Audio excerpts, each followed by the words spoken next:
ladies and gentlemen, and everything in between. I am one of those Layman Pascals you've heard about, and this is the Integral Stage Meta Podcast, where we podcast podcasters, broadcast broadcasters, and start conversations with conversation starters, especially with those weirdos who've been trying to bring forth higher, deeper, more transformative, and more developmental content through online media.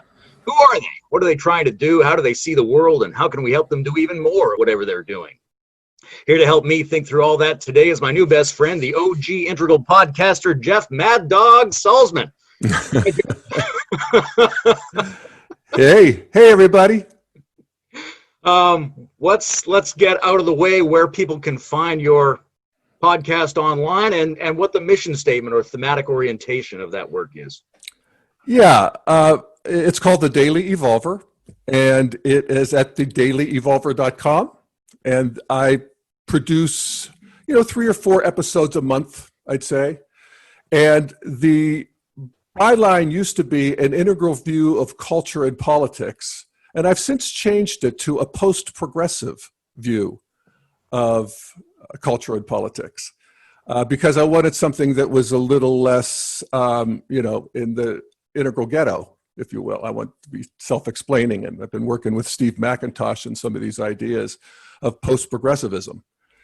And so it's on all of the podcast sites, it's on YouTube, and I've been doing it, I think, since 2010.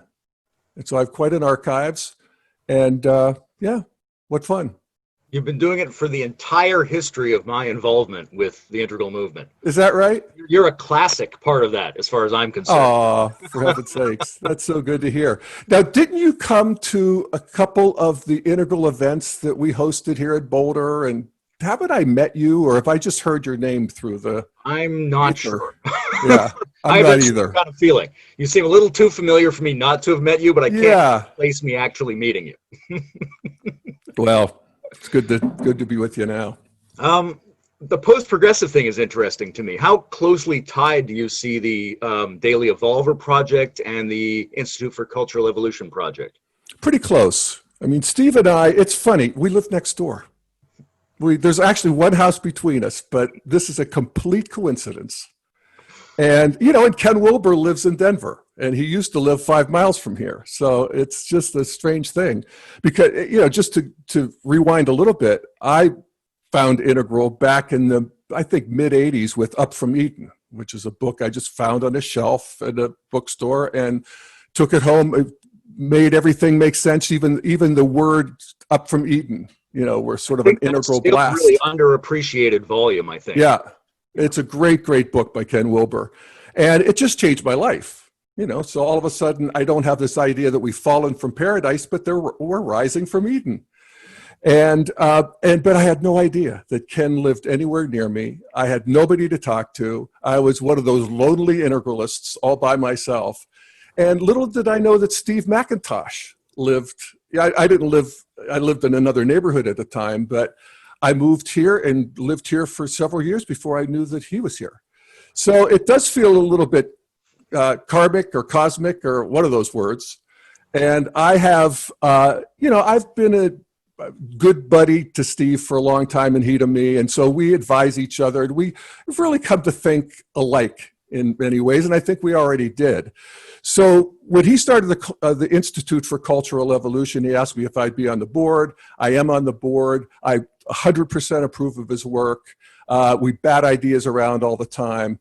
And, the Daily Evolver is sort of a popularized fruit of a lot of that same thinking that he does with his fancy books. Like the latest, Developmental Politics. I'd recommend anybody to read it, especially now.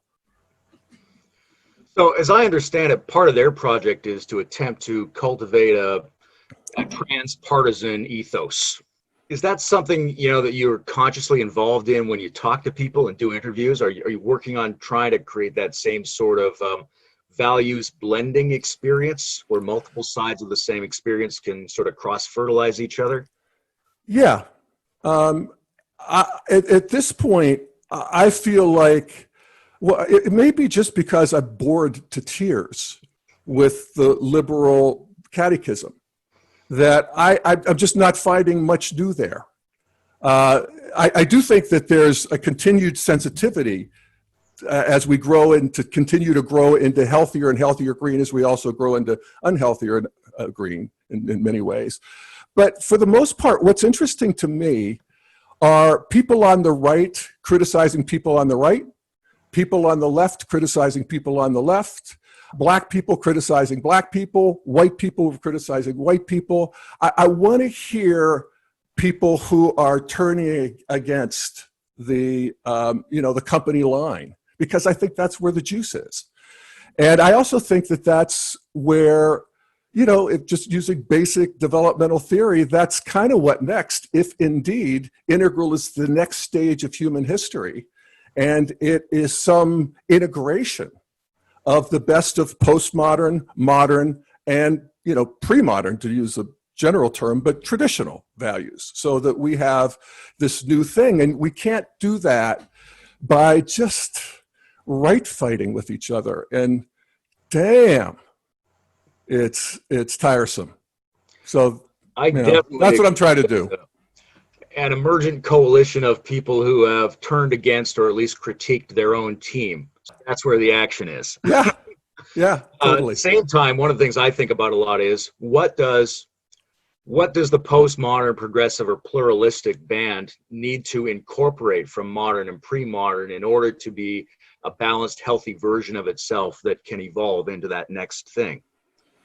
Yeah, well, from modernism, or from the orange meme, more rationality. Postmodern people, of course, have a basic rationality, but they have moved, and I'm one of them, so I know, I've been one of them for a long time, moved into a story of basically where facts are contextualized in the karmas of history in a really very healthy way. And sometimes the facts themselves get lost in that process. The other thing that postmodernism needs to learn from traditionalism is God and country, or some version of that, where there is, I just went to Mount Rushmore because it was a trip we could take without getting in an airplane. We drove there. And I had, I had the postmodern reaction, of course, was, what did they do to the sacred mountain of the Native Americans? And, it's true. I mean, it's just it's a horrendous story. The modern Jeff was like, how'd they do that? And then I was all about the model and the pneumatic drills and all of the, stuff that would make that happen. And then the traditional Jeff was just, I literally couldn't talk when the mountain came into view for about the first 30 seconds. I was afraid I would sob because I was just so moved by this symbol that has been imbued in me all of my life as, these great men. And, from post-modernity, we look at these great men and we see all sorts of things that we didn't see before. And we take that into account. But every one of those worldviews is in love with its own self and allergic to these fundamental principles of the other in a way that I think a lot of people, I see it all over the place, and it certainly doesn't require any understanding of integral theory, that people are in a mode of listening and integrating, I think, actually, in a way that we haven't before. It's happening in real time. It's really astonishing how fast. That description of Mount Rushmore, what it brings up for me is a real curiosity around the integration of aggression, because yes, we can look at it and say these are the different values being promoted, right? The sacred land and the ecology and the diversity versus the our people and symbolic approach. But it seems like traditionalists have a bit of an edge in terms of being comfortable with aggression, right? That they're not unhappy that the way they did their values was to take something from somebody else and act out against them. Whereas the postmodern side seems a little bit more uncomfortable both with their own aggression and with any depictions or values that represent aggressive people. Do you think that's just a natural part of the sensitivity of that stage, or do you think it's potentially a weakness that they haven't integrated that force yet, and therefore that's part of why they haven't made as big a cultural impact as they could make? Well, a lot there, I would say. First of all, I agree with you that traditional people see the world in, as basically a cosmic battle between good and evil. And so, absolutely, you want to take as much ground as you can. And depending on how pre-modern you are, you want to eliminate the enemy. I often think it's just like Listerine. It kills hundreds of thousands of germs on contact. Yeah, that's how you think. I mean, you would not, the idea that they have rights, no, they have land you want, whatever. So that's traditionalism. And we see this horrible sour spot, by the way, in history of the early part of the 20th century and early mid-20th century, where this pre-modern thinking was armed with modern weaponry and modern logistics. And all of a sudden we have the pogroms and the World War II and all of that. And out of that actually comes postmodernity, which, it's like, fuck that. All of your stories of superiority and triumphalism and your religion and your race, I mean, it's poison. And, there's a leading edge of people actually in Europe. A lot of the people who fought in this war got that download. And so, yeah, they do deeply reject violence. Actually, modern people reject violence, but in the sense that modern people, with rare exceptions, will not fight violently with other modern people. In foreign policy, it's known as the Golden Arches Principle. That is, no country with a McDonald's has ever gone to war with another country with a McDonald's.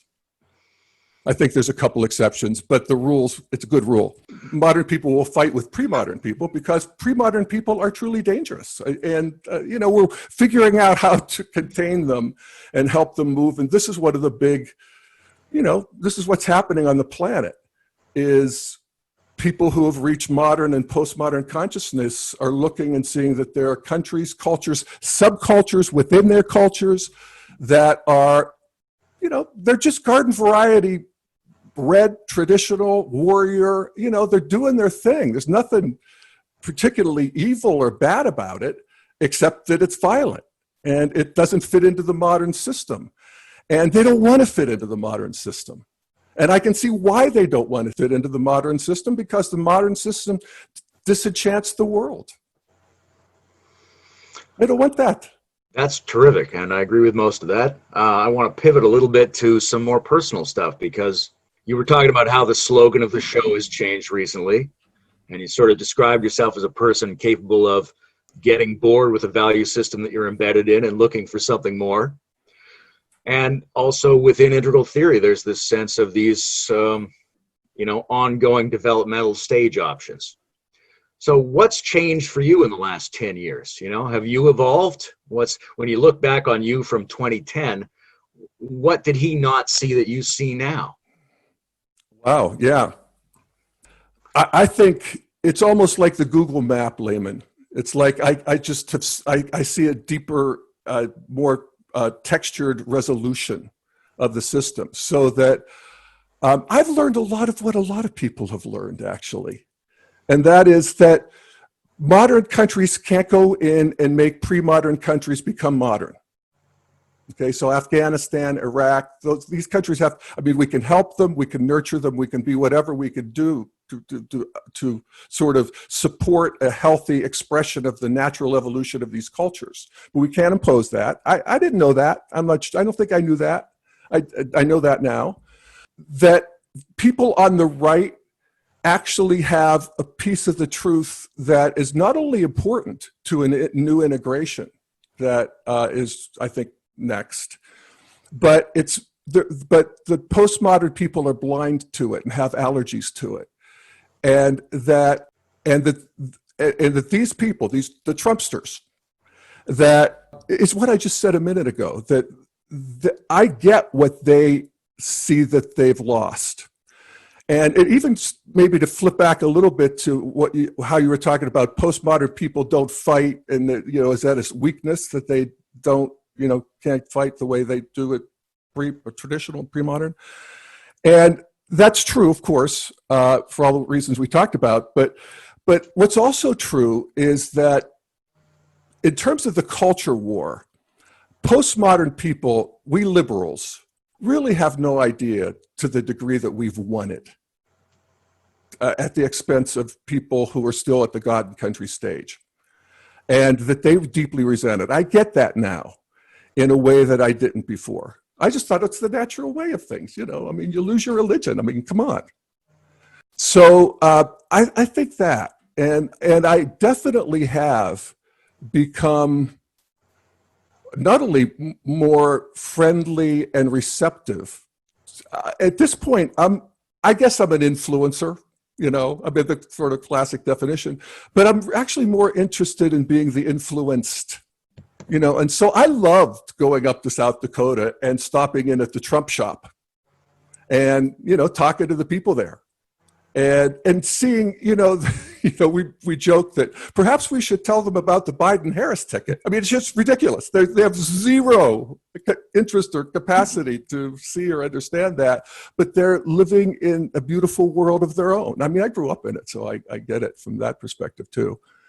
So I think I've seen all of that. And also, if I could just do a slight tangent, you know, using, again, the good old integral maps. Thank you, Ken. You know, thank you, others. But my transmissions from Ken is an integration of the earlier stages that are mythic and magic, and seeing the magic in nature and in the world and in Eros and in however we want to sort that out. I like that too. It feels like my life is lit up in a way that it hadn't even 10 years ago. That's a beautiful thing. And it seems to me there's a really open question about, you know, what stage is not richly integrated enough within people who are trying to have the integrative meta conversation, right? And some people argue it's the green stage, that we're not sufficiently aware of the systemic, ecological, class-based dynamics that need to be changed, and we should all really be convergent on that. Some people are arguing that no, we're still perpetuating a lot of pre-rational mythological sensibilities that we're disguising with our higher discourse, and we need to be much more rigorous and more scientific. And other people would say there's all these pre-rational mythic people out there that we really don't relate to, and unless we incorporate them, we're not going to make any progress at all. So from your point of view, which one are we having the most trouble with integrating the richness of? Well, in the developed world, it's like, what's the Trumpsters, basically? And, you know, I thought like everybody else that the world moved on. I grew up in the traditional society and you know, God and country and all of that. And then I grew out of it, and I could see the culture was doing the same thing. And we have the anti-hero in the movies, and we have All in the Family and MASH, and, you know, all of the culture begins to turn and the counterculture comes in. It's like, I thought I'm good with that. It's like these people get to be, they're in the rearview mirror. In fact, they're irrelevant. That's what we thought. That's what many people still think. I mean, if you don't see the world developmentally, then the only explanation you have for people who think differently than you is that they're stupid, they're bad, they're co-opted, they're evil, they're hypnotized, all of the things that my liberal friends say about the Trumpsters. And so I don't know. I think that there is, just in the messiness of the culture war and the comments section on any blog, or go to Reddit or wherever it is that you can listen in on the conversations that are taking place in this world. Yes, they're angry. Yes, they're vicious and, you know, character assassination and whatever it may be, but there's also a frothy fruitfulness to it. And I see more and more. It feels like I'm projecting, I don't know, but it seems like every week I see more people who are really willing to, you know, be the influenced. even in Reddit, and which I'm kind of addicted to Reddit. But also this other little anecdotal piece of information is my partner, Chuck. He does coaching for college students. He's part of the SBDC, Small Business Association, so forth. And they've hooked him up with some students from CU as mentors. And so he's reading. These are entry-level business and I guess science majors at CU. And so there's 30 of them, and there's their bios and so forth, and their goals in life and whatever. And, you know, these are 18, 19, 20-year-olds. I was astonished, and so was he, of the number of these kids, I want to call them kids, who say, my life goal is to listen. What I want to do is listen. It's just, I was like, wow, that's the last thing I wanted to do when I was your age. Until I was 55, actually. So I do think that the world is turning. And like evolution in general, it happens from us fighting and loving our way forward, those two things. And, you know, the other thesis that I sort of rely on with the Daily Evolver is that at modern, both in terms of our personal lives and in terms of our culture, we become basically nonviolent in our fight. And that's a huge step for humanity and for every human. And but that's something I think we can rely on more than we do. That idea that people are more ready to listen and interested in listening than before is fascinating to me. Yeah. I would attribute some of it to, you know, a generation's worth of influence of Eastern ideas about meditation techniques, and the kind of mental state of being a listener has become therapeutically and spiritually suggested to many people. But I also think there's a kind of ancient truth about human beings that's been neglected, which is that we love to have our brains changed. You know, sometimes I have a riff on Trump as a kind of shamanic figure, because I think we underestimate the ancient role of the shaman in village politics in terms of just astonishing people and blowing their minds, and that people want that. They want to be told a crazy new thing. They want to change their mind. It feels chemically good if you can get someone to agree to do that. Yeah. So that's a real turn on for people politically. I think that is brilliant. And I think you're absolutely on to it. It's a little bit like the Zen master hitting you with a stick. It's like, ah! And Trump's like that. You know, he just blows our mind. And you're right. We want to have our minds blown, don't we? Because then it can rearrange itself. I think there's a personal element, which is we do, because it empowers us to have our minds blown. Yeah. But also, I think when you're looking at a system, especially if you sense that the system is stuck somewhere, yeah, you want to see somebody who's a bit like a trickster, so who can have one foot outside that system so that they can reprogram it. Now, you hope it's not going to be, you know, a guy with no integrity at all, but you need it to be somebody who can perform that function. Yeah. No, and he is. And, you know, may we get through it in one piece? I think we will. And, you know, 4 more years, I don't think so, but I don't know. I mean, this is another sort of thing that I know that I didn't used to, and that is that I don't know. And in one way, that's been a relief, because I don't have to have an opinion on things like I used to. And that's a relief. I don't have to argue things like I used to. I actually like listening to other people's arguments at this point, because I do feel like integral consciousness sort of is complex enough to hold them and just sort of have them in the air. And I like that. And at the same time, I have become more, I don't know, certain's not the word, but more faithful, maybe, to this idea of the unfolding of goodness, truth, and beauty. So that I don't have to have an opinion, because a lot of times having an opinion is about protecting yourself and about contracting and clenching. And there's something, it's, you know, we know this from spiritual practice that, you know, embodiment itself is suffering. And to the degree that we continue to clench our subtle and psychic energies, that's the definition of suffering. So we want to relax that. And I do feel like I've been able to do that, with sort of both these things happening. On one hand, fewer opinions. On the other hand, greater faith. I like it. That's nice. Less contraction, more mystery, more commitment to virtue.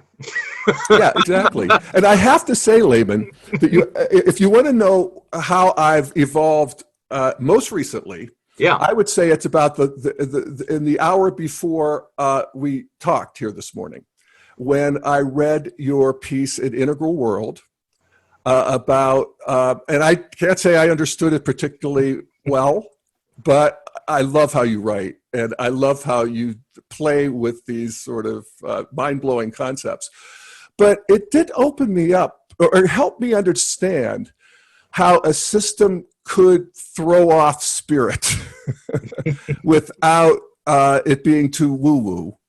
And what was the name of that article? And maybe sum it up, because I think I recommend people read it. I'm going to read it again. Well, I'm not totally sure which one you're referring to. Oh, okay, I'm sorry.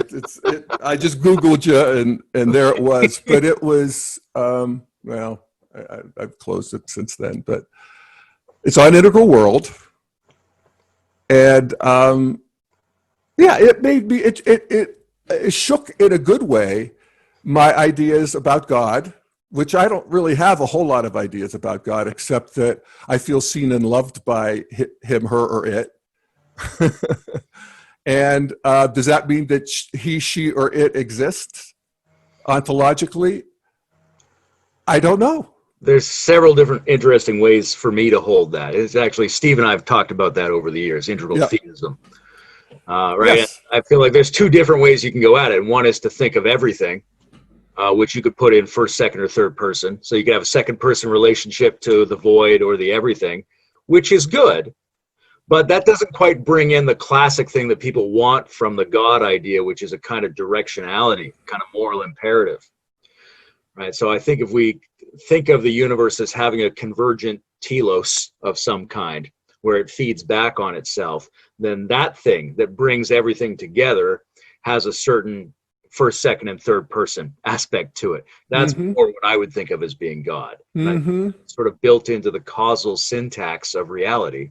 The second person would require an other. Is there an other in here? Second person requires the mode of relating to another. Right. So then the question is, where do you deploy that mode? Right. With human beings, we're pretty sure other human beings deserve to have that mode, but we can also play around. A child can talk to its inanimate toy, things like that. When it comes to the sort of syntactical notion of the convergent ultimate thing that feeds order back to the universe as a minimal involutionary given in kind of integral terminology, should we relate to that legitimately as a second person? I don't see why we wouldn't. We don't have to, but it certainly can be of benefit to us to do so. So to me, the more important thing about that is that sort of spot, which is a bit like where you merge to your next holon, like this feedback spot at the apex. That's involved in the production of excess, what I would call numinous coherence.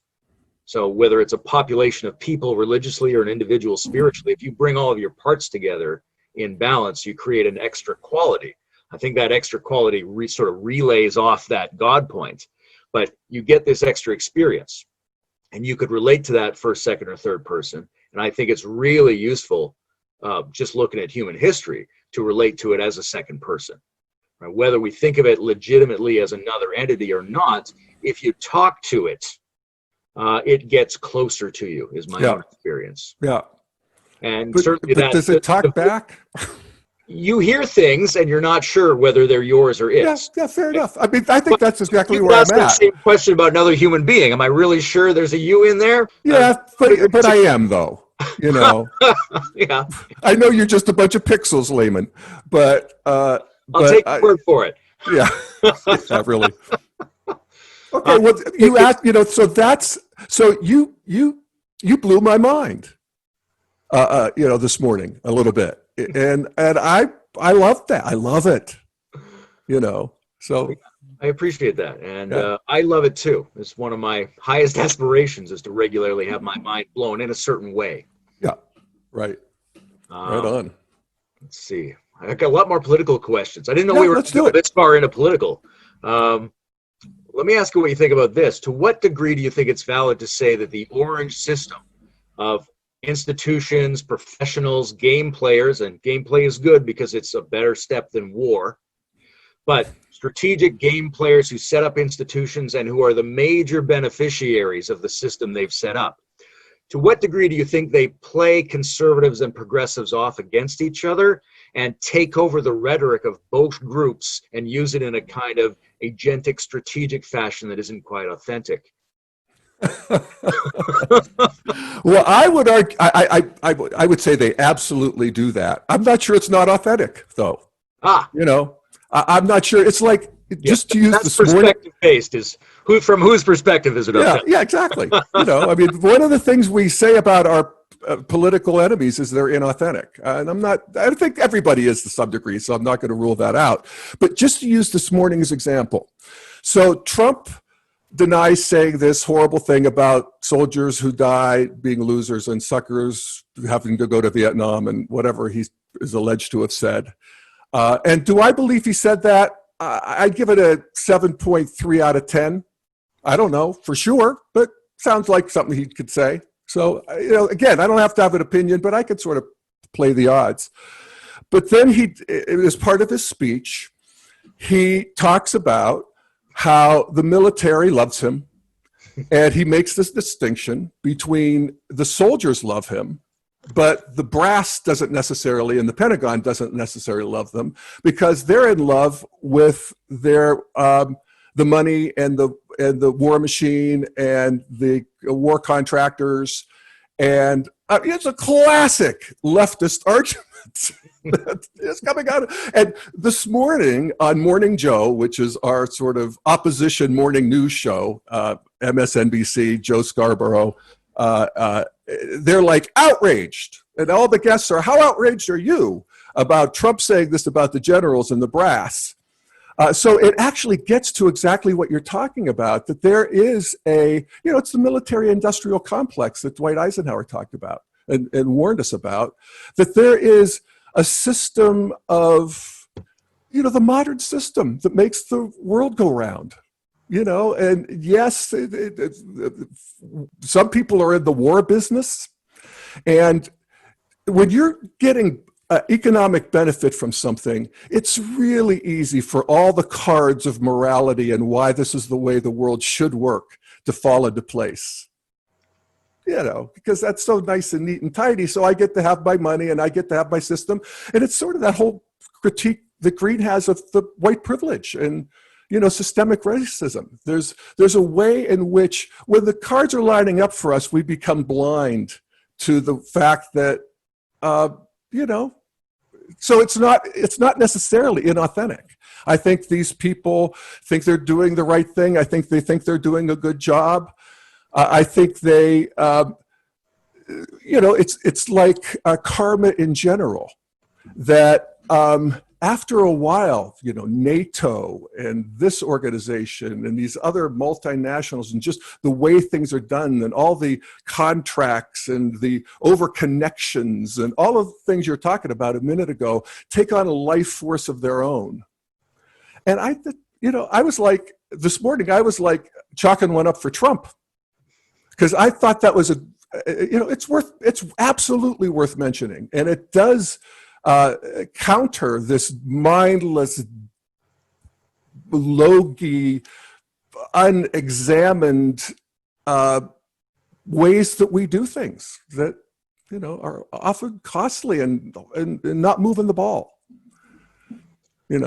I just looked myself up on Google and got the Integral World article called "On Eros in the Evolutionary Sense." Yes, is that the one? Okay, that's the one. Yeah, I was trying to make an argument in there because there are people in the integral community who feel like, at the very least, the way Ken phrases himself sometimes gives them the sense that he's conflating the poetic and scientific dimensions of things and making Eros sound a little bit too mythological, like it's a force coming in from outside and steering the whole system. And they have a real allergy to that. Mm-hmm.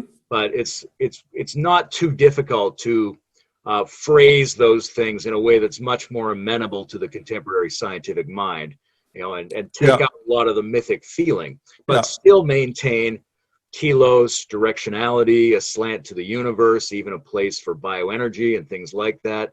Yeah. But you have to be, they have to hear you unpack what evolution means in a very nuanced fashion in order to find those things acceptable. Yeah, fair enough. And I think even if I don't move from my position as of last night, I could see the skillful means of that, and I could see it in terms of how integral is received in the general population in general. It's written off by many people as being too spiritual, and that's all they need to know, and so they're not listening anymore. So I'm good with that.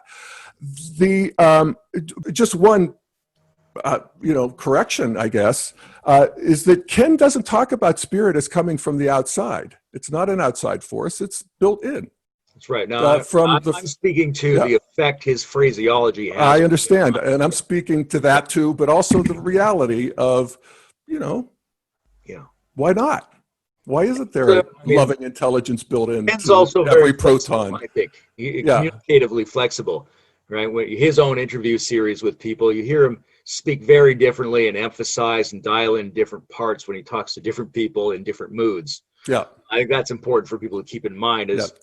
His capacity for speech is much broader than the way you find him in any given conversation, which is hopefully true of all of us. Yes, we contain multitudes.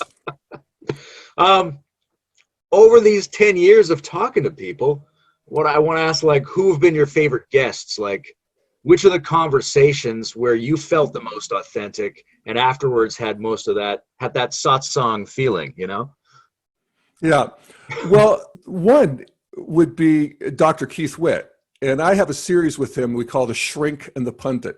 And he's an integral psychotherapist, and he's written several books on integral psychotherapy and has been in practice for 40 years. So he's, sits all day long and listens to people.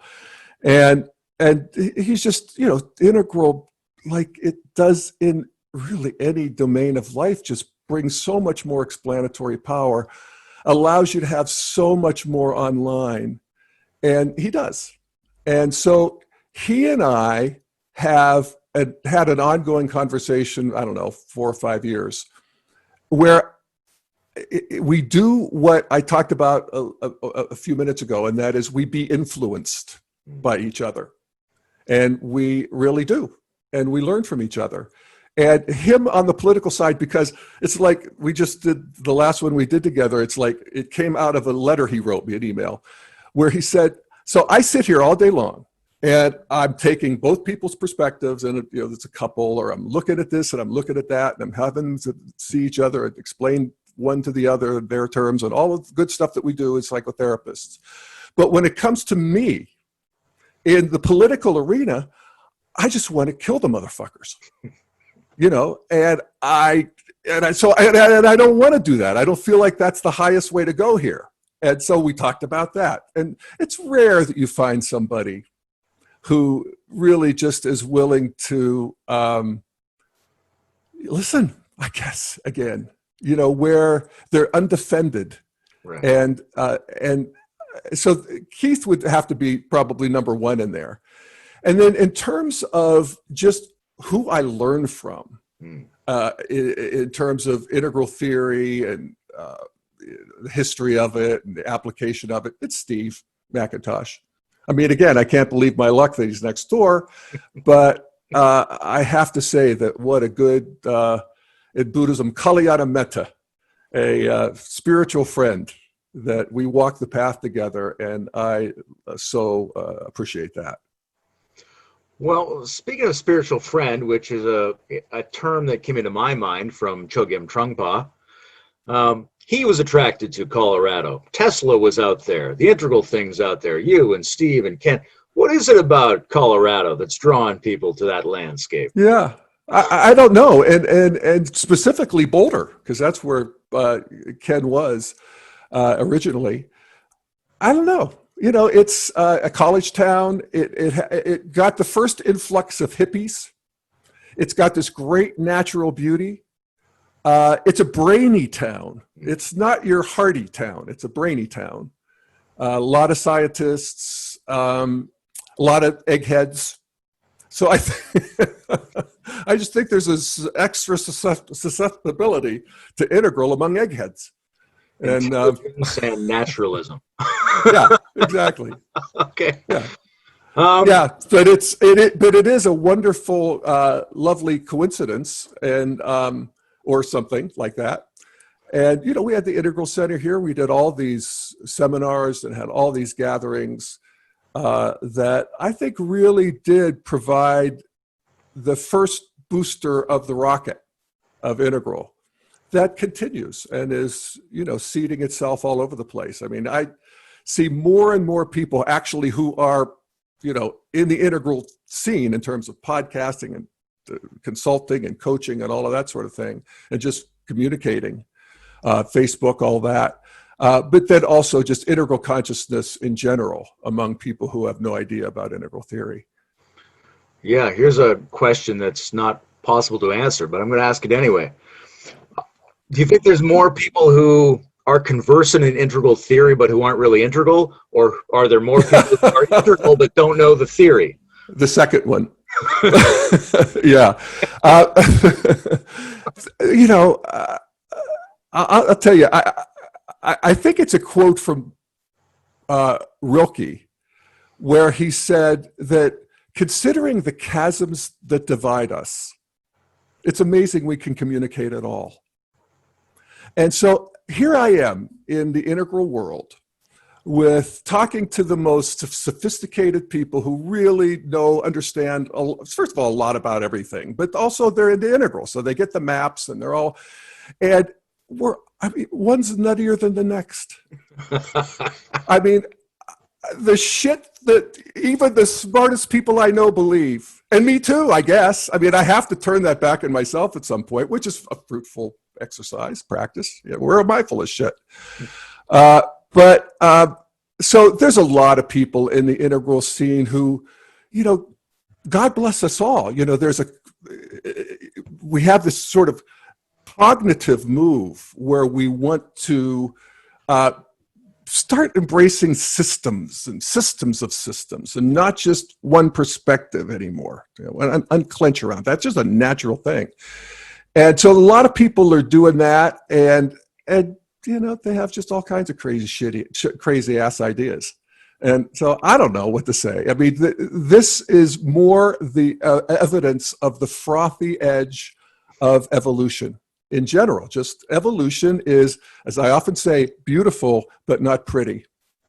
And so on the other side of the street, there are lots of people who, like I said, don't understand integral theory, but they're looking to, especially in politics and the culture wars, they realize our enemies aren't going away.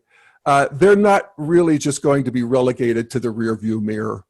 They're here. We have to deal with them. They can't all be crazy, stupid, or co-opted and hypnotized, can they? And I think that "can they" is the new thing that's arising in a liberal culture, at least. I don't know about the conservatives. I'm not sure they're as interested in us as we are in them at this point. But I think maybe. I don't know. Yeah, I mean, they're an interesting bunch because it's hard to really discern what a healthy and unhealthy version of that is sometimes. Yeah. I went out to visit my uncle 10 years ago, but before he died, and we were out in the woods. I said, "What's this flower called?" He said, "Well, around here we call it a mountain daffodil." And I thought, around here we call it, right? He was not making a reality assertion. He was leaving open a wiggle room where you could have another view or a different reality tunnel, but he was doing it in a super simple, folksy way that I'm sure a lot of conservatives instinctively understand if they're healthy. Yeah, no, I agree. Yeah. And I think there's a lot of, there's always been sort of a kind of a weird and friendly, I think, disagreement in integral circles is to what degree, how does one enter integral?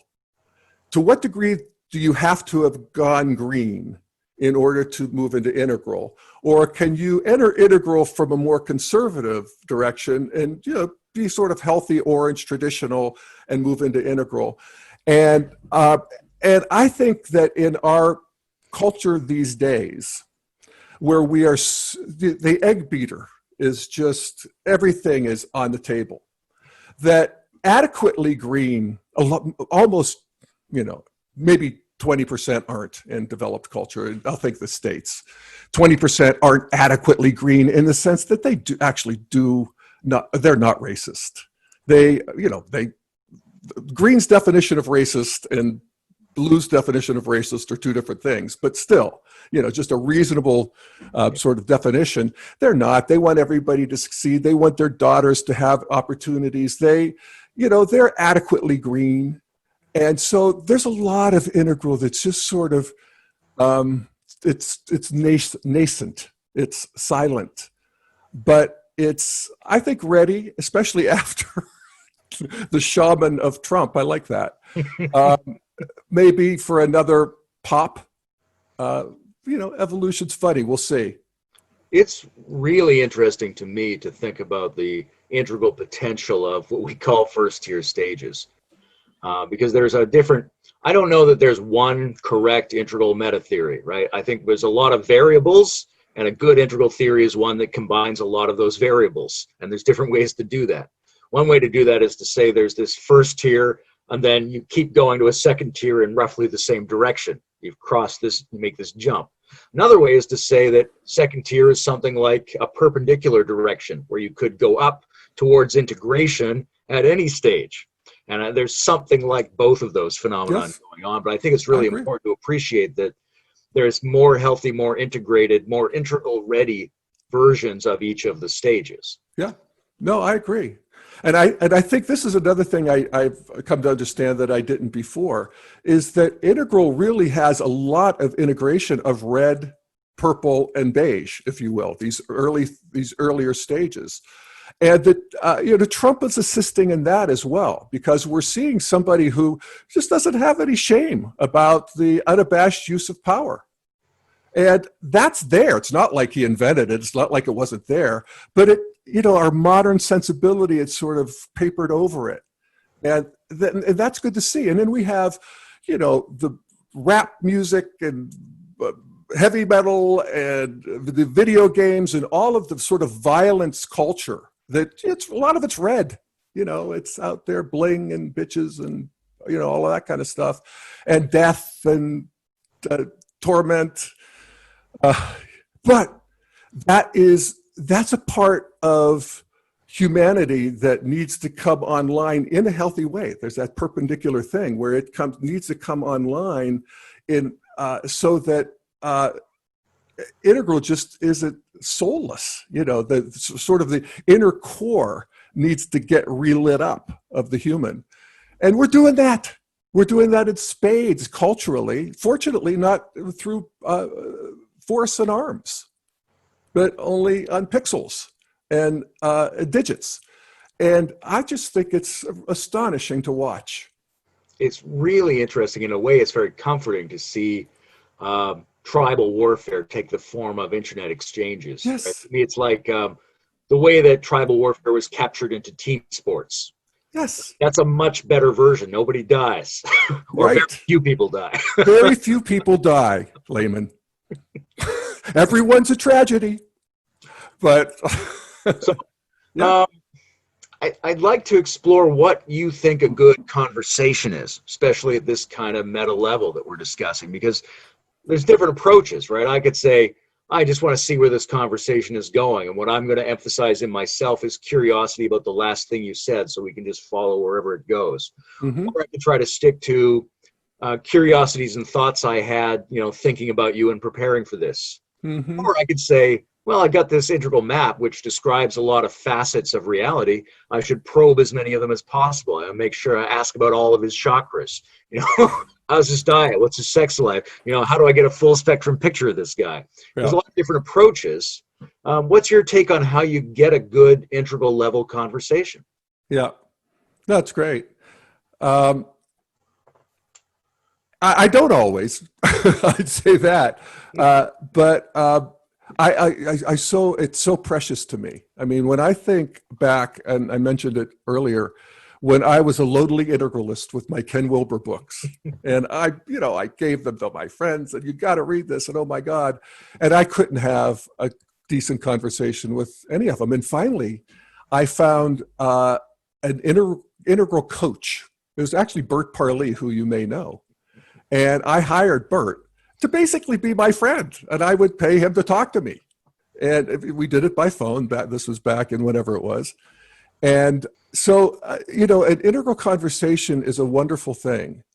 And what I know about it is that, and this is from seeing it with all of the integral events that we did with Ken and the Integral Institute back in early 2000s, and all the, I had the Integral Center here in Boulder and all the events and Integral Crowd, that there's an emergent property that arises in an integral crowd where it's so delicious to be seen by people who have that awareness and consciousness, and to see them. And so these events would become playgrounds in ways that I hadn't experienced since the playground in elementary school, where people really are willing to do shit and say shit and be pre-forgiven, that there was a freedom. And it felt like every stage does. It feels like, oh my God, I'm shedding a skin. You are, actually. So I think all of the above, there's that X factor of being with an integralist where it can kind of go where you want it to go. But I will say that for me and the Daily Evolver, what I've done, and my brand, if you will, is I'm the Wilberian integral ghetto. I mean, I use Ken's Aqua Maps. That's what got me there, and that's what got a lot of people there, and that's what I do, because that's where I'm most comfortable, and I'm not that interested, I'm not at all interested in talking to people actually at all, but certainly on the website who don't get that. Actually, I am interested, but I do it more anthropologically these days, and I feel bad about it. I feel like, why can't I just be like normal people? But, oh well. The notion of the emergent interpersonal X factor. Yeah.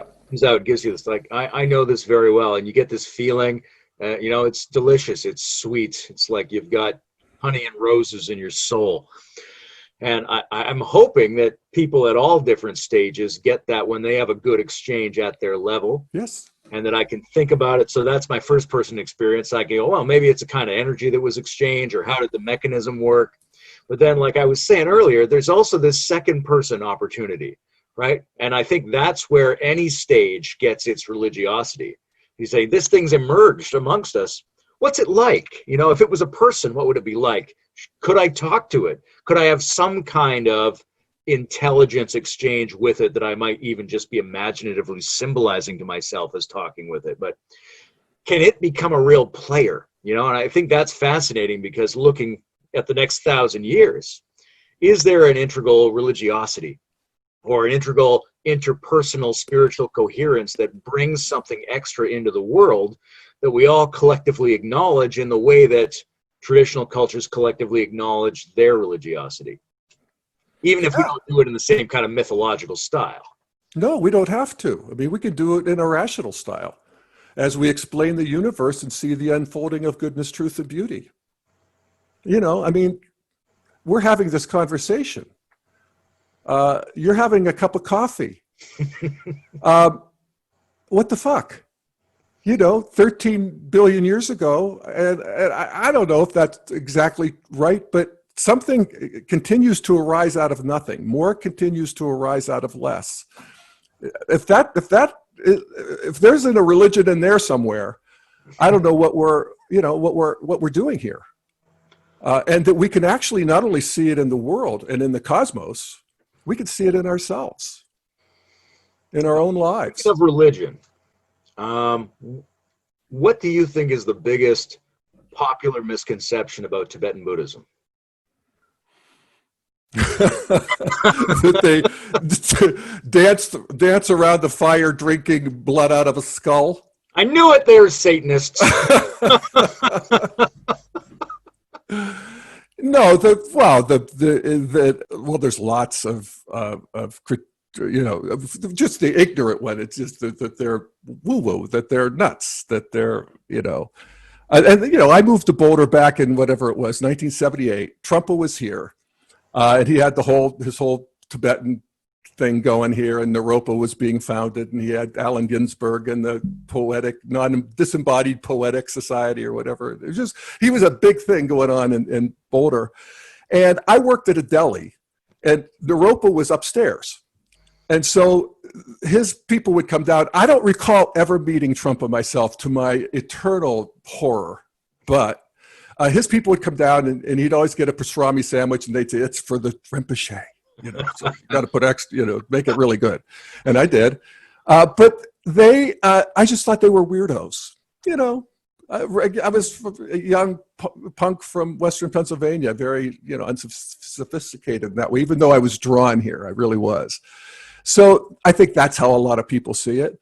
And then I also, for people for whom the personal, and that is actually another, is it's sort of the baseline ultimate reality.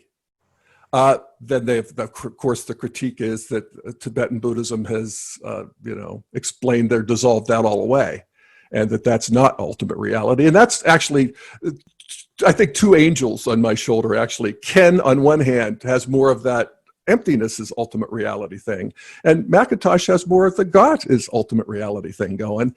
And my strategy has been to believe the last one I talked to.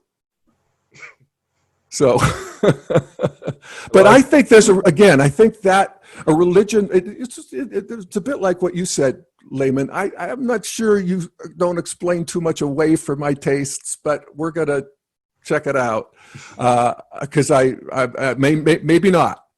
But I think all of that is fine. I mean, we don't have to have that kind of a dogma. What we do have to have is a feeling of the geyser of emergence that we are sitting on, each of us, and we see all around us. If we got that, there's a religion there. I'm going to refer to Chogyam Trungpa as Pastrami Rinpoche from now on. He liked his pastrami. Those Tibetans are meat eaters. How do you make that shift from working at the deli and thinking these are weirdos to being a, let's say, low-level scholar of Tibetan Buddhism to some degree? You agree in that, right? Yeah. Yeah, well, I may even be a medium-level scholar. I have a master's degree in Indo-Tibetan Buddhism from Naropa. I didn't want to oversell it or undersell it. No, I never took the vows. Let me put it that way.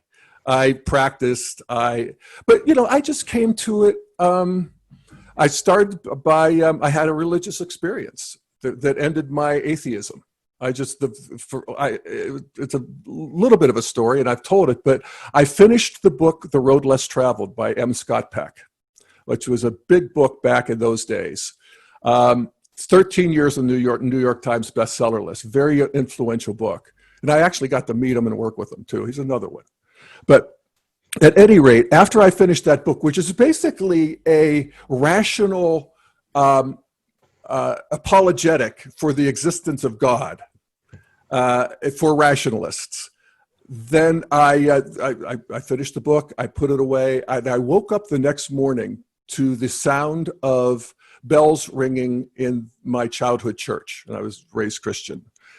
And the world was filled with the love of God, fantastic. And that stuck with me for a good solid day and never really fully left. And since then, I've always had this idea that I like the Carl Jung thing, where I don't believe in God, I know God, I can feel God, God talks to me, I relate to God, whatever. And I never really wanted anything like going back to any of the previous practices. It wasn't Christian. But living in Boulder, I got interested in the other side of the street, the emptiness side of the street, and the Buddhists. And so I started just going to this event and that event. And I was in a position in my life, I'd sold a business and I needed something to do. And I joined the MDiv program at Naropa and worked that for 3 years. And oh my God, if you'll pardon the expression, I can't imagine my life without the fruits of that religion. Oh my God. Again, sorry. So I can't imagine my life without both God and emptiness. They're both really, really great. And yet they disavow the other, each of them. It's the craziest thing. But that's, welcome to evolution. We'll fight that out, I think, to some integration of the two. I mean, I don't think it's that hard. No, as long as you don't have to capture it by words and thought, it's not that hard at all. It's hard to know whether it's more fruitful to keep both alive, kind of struggling with each other to generate an evolutionary friction, or to sort of sidestep that into both non-dual experience and non-dual thinking, which sees them as inherently, co-defined as each other. Yeah, fair enough. Yeah, no, there's that's all, uncharted territory, and may we have the privilege of engaging it.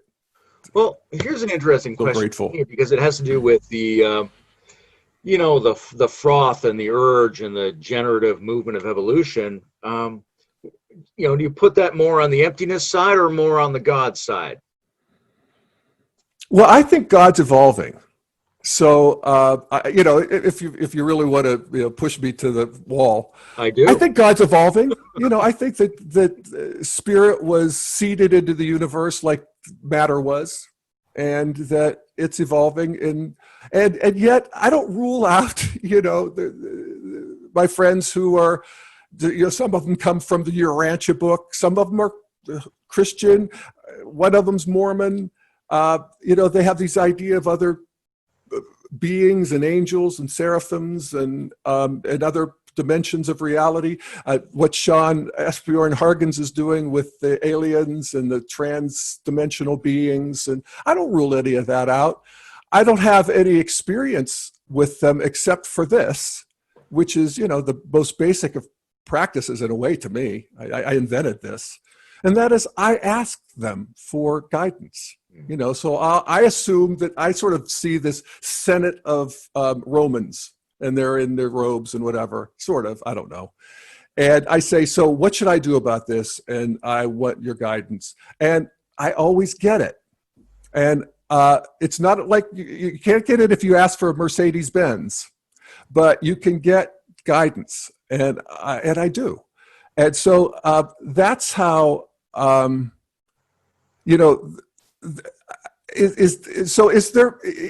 even with the idea that God's evolving, has God or has consciousness evolved beyond the human dimension? I certainly don't rule that out. I have some experience that that's probably or might be true. I don't know how else to explain it, but not knowing's okay, I guess.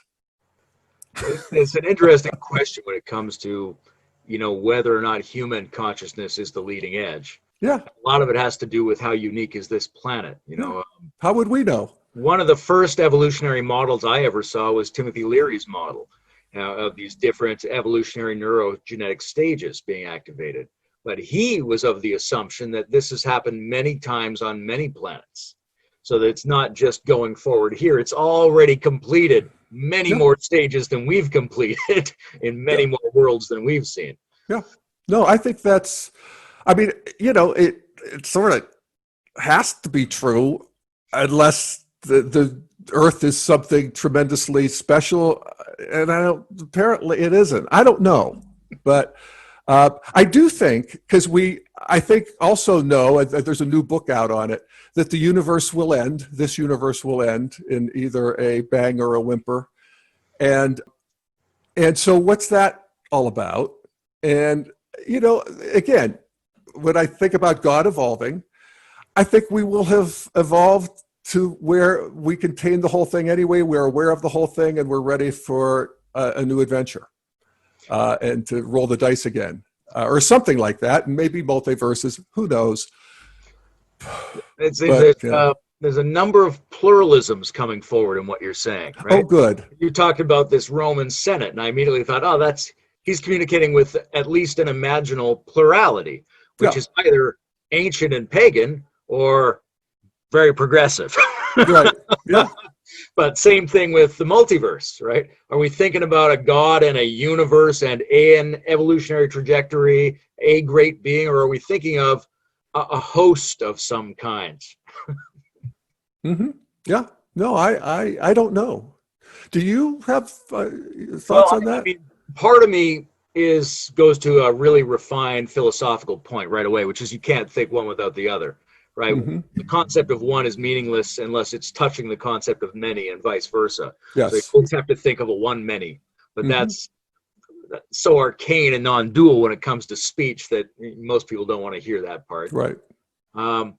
When I think that we are generatively producing God or replicating the action that is God. And what we're doing is taking a multitude and trying to balance it and bring it into a convergence that moves one step forward at each point in the cosmos. So that we're sort of oneifying the plurality, that the oneness is there because we have to oneify it to that point, and the plurality is there because that's what we have to bring into convergence, so that an accurate picture of the cosmos always looks like a balance between one and many, coupled with a kind of intentional gesture. Mm-hmm.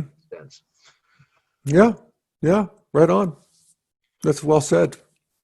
Who would you really love to interview on the Daily Evolver? Who would you love to talk to that you've never talked to? Oh, you know, my sort of gold standard for somebody who's integral but doesn't know integral theory is Barack Obama. So he's always sort of just rang my chimes. And so do I want to talk to him? Yes, in this sense. Not necessarily because I want to talk to him, but because I want him to know integral theory so that he can so he can propagate it, because he's got such influence. And so, this would be one conversation where I'd want to be influencing him, because I know what he thinks. It's great. And I think it's so proto-integral, so functionally integral, just in terms of balancing and harmonizing different worlds and perspectives. And it's, it's something you find with people, particularly, he grew up a white mother, a black father. He lived in Indonesia. He was very formative age. A lot of these things just are, you become, in a sense, de facto integral to the degree that you just aren't able to contract around one worldview the way most people do who are just raised in one worldview from the beginning. So I guess it'd be him. Yeah, he's an interesting character in the sense that I think even people who have a strong critique about either his political views or the way he went about implementing those would agree that he contains and represents a huge mixture of qualities. And from the point of view of a system that wants to create a new cathedral of all the possible qualities and perspectives, that's very attractive. Yeah. It's very resonant, like you said, proto-integral at least. Yeah, exactly. And you can see that, so he stretched that rubber band, and we needed to snap back a bit, and I guess that's how we might explain Trump. Yeah. Well, it's hard to say. I mean, some people know there were deficits in what he did that are being corrected. Others argue that totally. We went too far and we need to go back and go more slowly, or there's a lot of different takes on that. But it's certainly and I think that Obama's he's a lot of green. There's no doubt. And in a sense, the speech he did at the convention, the virtual convention they just did, was disappointing to me, honestly, because it's a lot of green right fighting that I didn't really want from him. I like the there's not a red and blue America, there's a purple America, or whatever he said, that first I like speech. big speeches, but I also like him as a candid, humorous figure. Yeah. I liked him on Between Two Ferns. I liked him on Mark Oh, Maron's podcast. I like that side of him. I know. Between Two Ferns, the famous question Zach Galifianakis asks him, how does it feel to be the last black president? That's hysterical. It's beautiful. Yeah. No, he also, I would say, in his book, I guess, Dreams of My Father. I'm trying to. It's his second book, the one he wrote right before. Audacity of Hope. Yeah. Well, it's not that. It's actually more his biography that I read. That it just had such an integral vibe to it. It was just, it was like being at a seminar with other integral people. You could just tell there's something going on there, and I felt that way about Mayor Pete too. Honestly. I don't feel that way about Biden or Harris or really any of the others. I don't know some of them as well, but I got it. It was loud and clear from both those guys, and really got it from reading their biographies, which I know really... a lot of people that like those guys, and I know also a lot of people who go, they're speaking in a way that gives me those connections, but I don't see it necessarily in the consistency of their manifestation. But both of those are recognizing something that we're like and that we're looking towards. And then there's politics. There's the art of the possible, and you gotta, move people. And I sort of grudgingly admire these politicians who go out there and shamelessly, hypocritically do the ugly business of moving the ball politically. I couldn't do it, but it nauseates me often. But I do have a certain grudging respect for it, I got to say. There's better and worse ways to do it, but there's a lot of shallow and even sociopathic people involved in this thing. Yeah. But I agree, there's something I like about it. And I have this sense that the nation spirit, the intrinsic religiosity of a people, so to speak, it's dependent upon a mixing of the races, the genders, the classes. I imagine it's sometimes like an electrically conductive fluid, and you have to keep mixing it to be conductive. If you leave it alone, the layers separate, and then it's not electrically conductive anymore. And maybe during the war it gets mixed. But today, one of the few types of people that get contact with many different groups of Americans are politicians running for high levels of office, because they have to go and touch everybody and talk to everybody, and it churns it over. That's a really rare experience to have of your nation. Yeah, no, it's true. And I like that. Again, it's the fruitfulness of stirring things up. And as a Canadian, I'm always much more interested in American politics.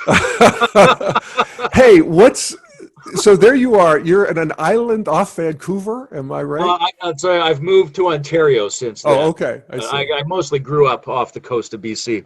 I see. Yeah. What a beautiful part of the world. I don't know Ontario as much. Vancouver Island, which has Victoria at the bottom. It's off the coast. And right near the top of Vancouver Island is another island called Malcolm Island, which is where I grew up, which was like settled by various waves of utopians before I was born. So that's fun. Yeah, right on. And how's Canada?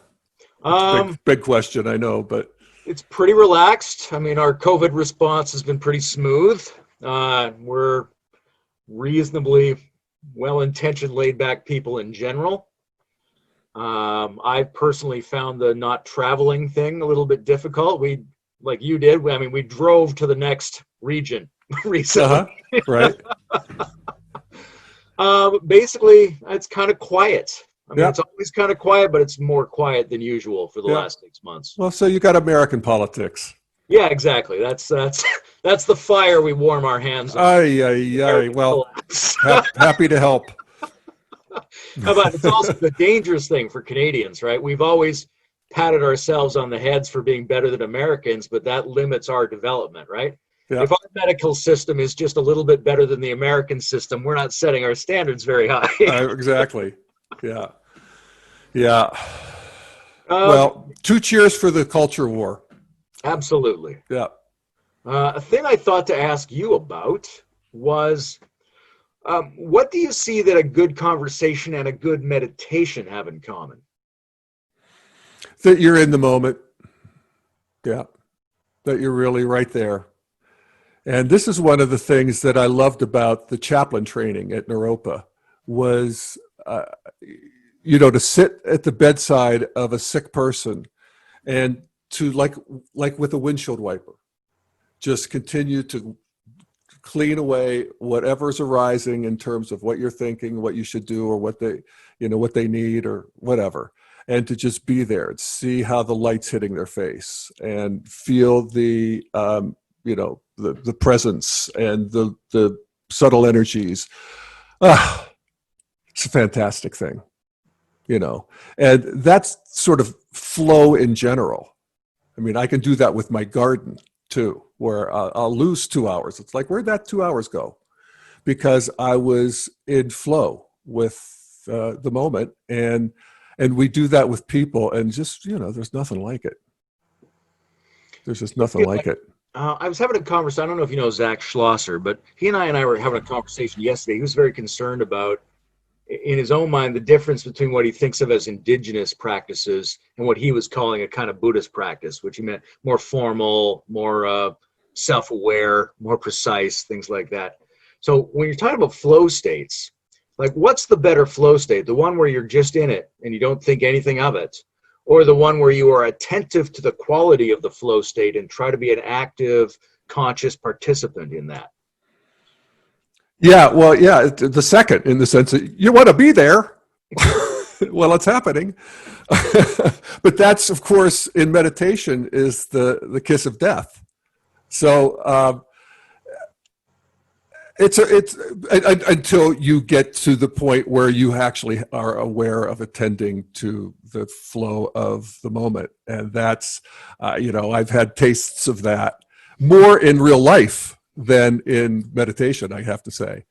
But I do think that that's extra delicious when you're there to experience it. Delicious and extra delicious. I love it. Exactly. Yeah. So now I'm curious about, like, what would you talk about? I've done a lot of the questioning. What are you curious about, or what have you been sort of thinking about for the last little while that you want to talk about more, or nobody's asked you about? Is there anything creeping around in the back of Jeff Salzman? Well, oh yes, but let's not go there. What I'm interested in, Layman, is actually and I think you can help me with this. Okay. Is I'm interested in how the integral world is evolving. And so here you are, you're doing this podcast, which, by the way, I love the title, The Integral Stage, because you're talking to people who are doing podcasts and you're talking to people who are in the integral world. And I think you probably have your pulse on the integral, this stage of integral development on the planet more than I do. I don't really pay attention to that much. I'm not on Facebook. I don't do social media. I hear this and that. I get letters from people. But I'd like to know that, and specifically this this movement of metamodernism as opposed. I don't know if it's opposed to integral, or how those two. Because I see metamodernism on Reddit, I hear about it. I know it's integrally informed in a way, but it's different.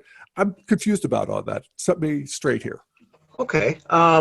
I think those questions are very much tied together, because I think one of the main things going on in the integral community is a growth to see its resonances in other communities that they didn't necessarily identify as integral, but now they're like, oh, they're making a number of the same moves as us.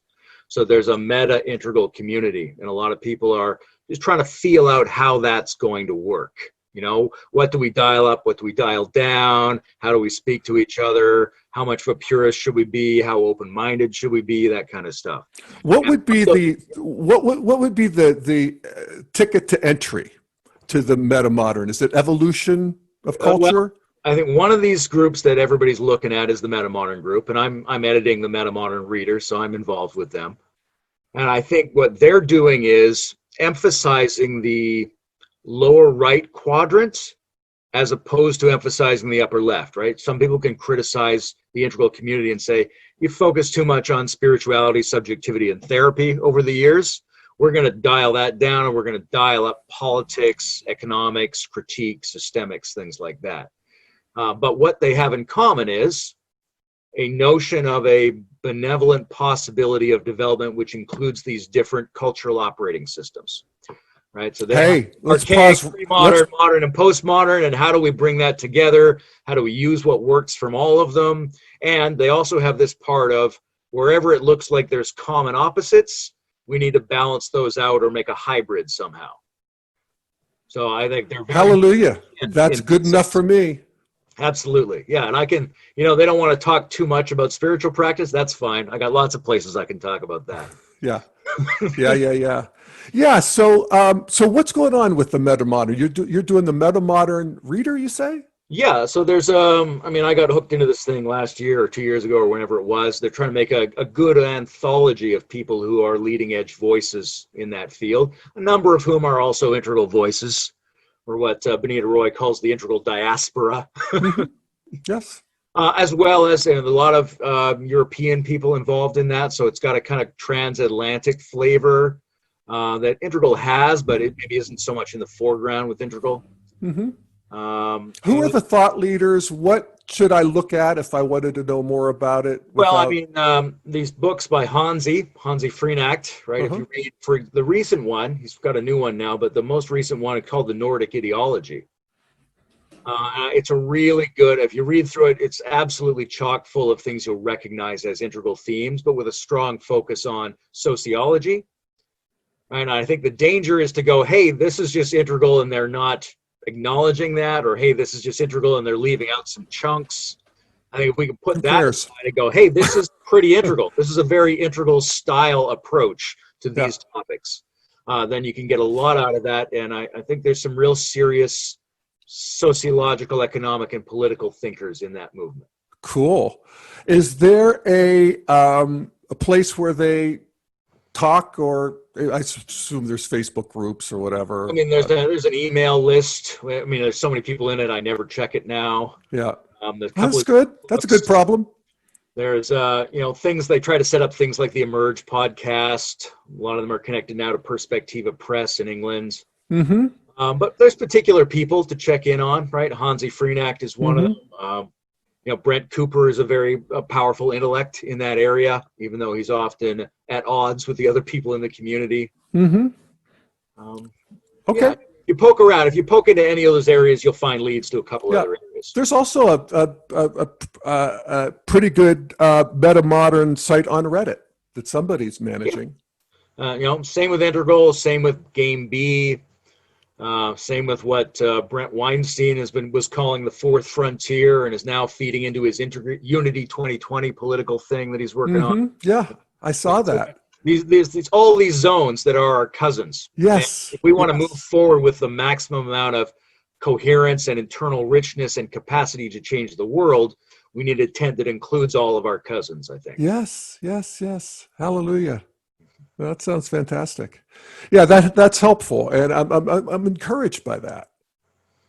What would you say is the biggest difference between metamodernism and classic Wilberian theory? I guess you said it. It's the lower right versus the upper left. The biggest difference is LR versus UL is probably the biggest difference of emphasis. Yeah, and for people who don't understand that means we're talking the difference between shorthand. We use first person, so upper left is my consciousness and culture to some degree, lower left, and then technology systems. Why are you guys entertaining all of this mystical stuff, this therapeutic stuff, these crazy notions? You're so focused on yourselves, you've lost sight of the fact we need to make these sociological changes now or we're all doomed. Okay. Right? But then at the same time, you absolutely have to spend most of your time working on those subjective factors, because that's most of your life. Can we have all of the above, please? Exactly. Yeah, that's good. No, fantastic. And then the other thing is just superficial. It's just they talk about it different. So you got to do some work to go, oh, these terms mean the same as these terms. And that's an interesting thing, because if you're looking at how is it going to influence the world going forward, does it influence the world as a specific set of terminology concepts? Yes, because the consistency is valuable. On the other hand, does it influence the world by finding a lot of other ways to say the same things that don't sound like that? Well, also yes, because different people are going to key into different sets of languaging. Yeah, no, right on.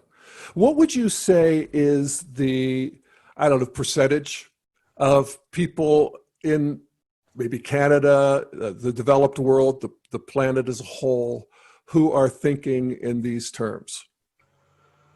I mean, I don't know how I would do a statistical guess on 7 billion people. I run into a lot of them.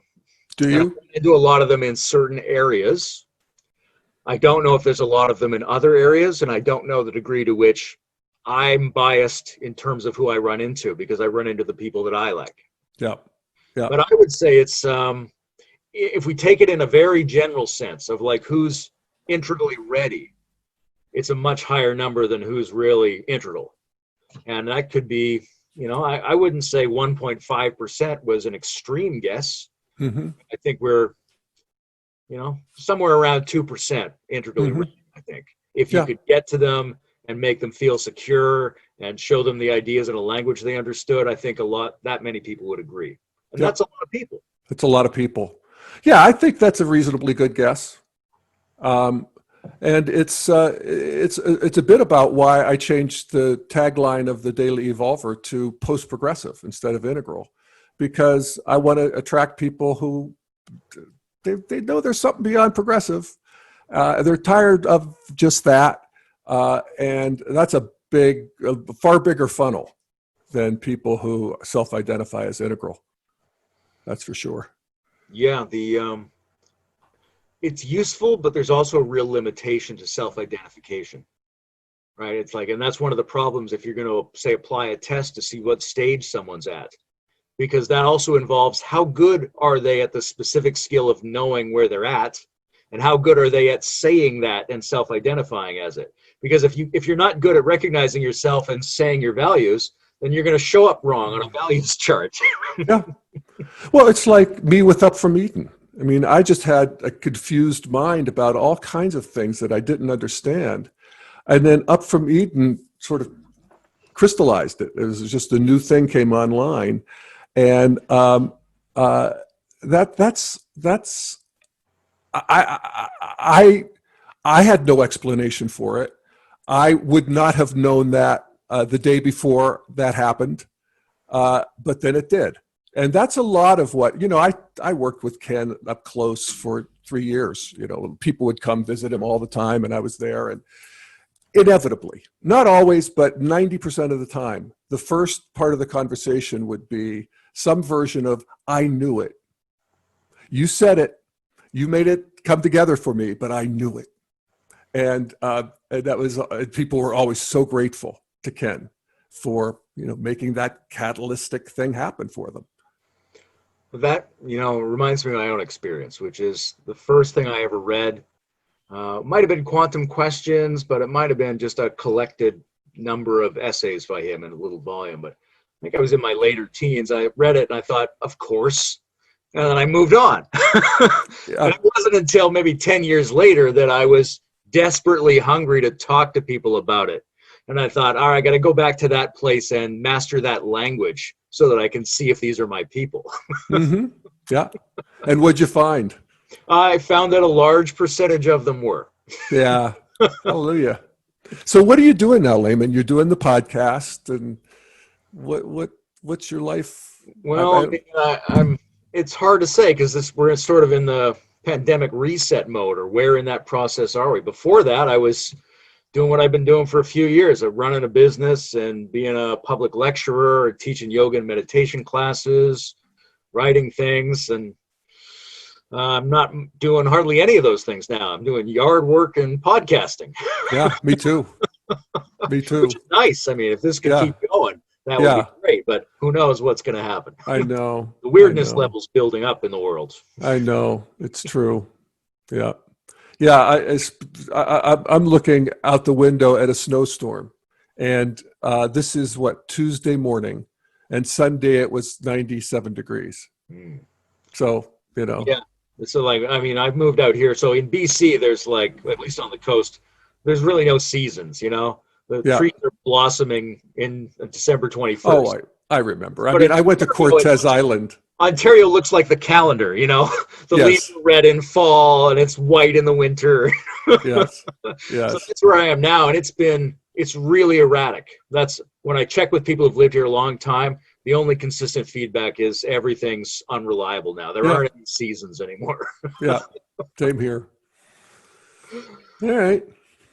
Well, this has been fabulous, Jeff. Likewise. Have such a Layman. nice time with you. I feel like maybe we should end it. It's been a while. I also don't want to, so let's talk again sometime. Yeah, let's do, indeed. Yeah, I really appreciate you having me on. I think the Integral Stage is a terrific forum for people. And, I started listening because I wanted to know who I was going to be talking with. And again, there's so much going on that I'm just happy to run into people like you and connect. And, let's keep the ball rolling here. This project, which Bruce Alderman started, but I think, its real value is to show the community and the meta community to itself. And lately we found there's a ton of people doing online salons and YouTube channels and podcasts, and that's where a lot of the action is. And so I'm really happy to have you here because you've been working on that for a while. So you've got some expertise in that. Yeah. Tremendous talking with you, Jeff. I love it. Indeed. All right, Layman. Well, thanks again. Thanks, everybody, for listening. Cheers, buddy.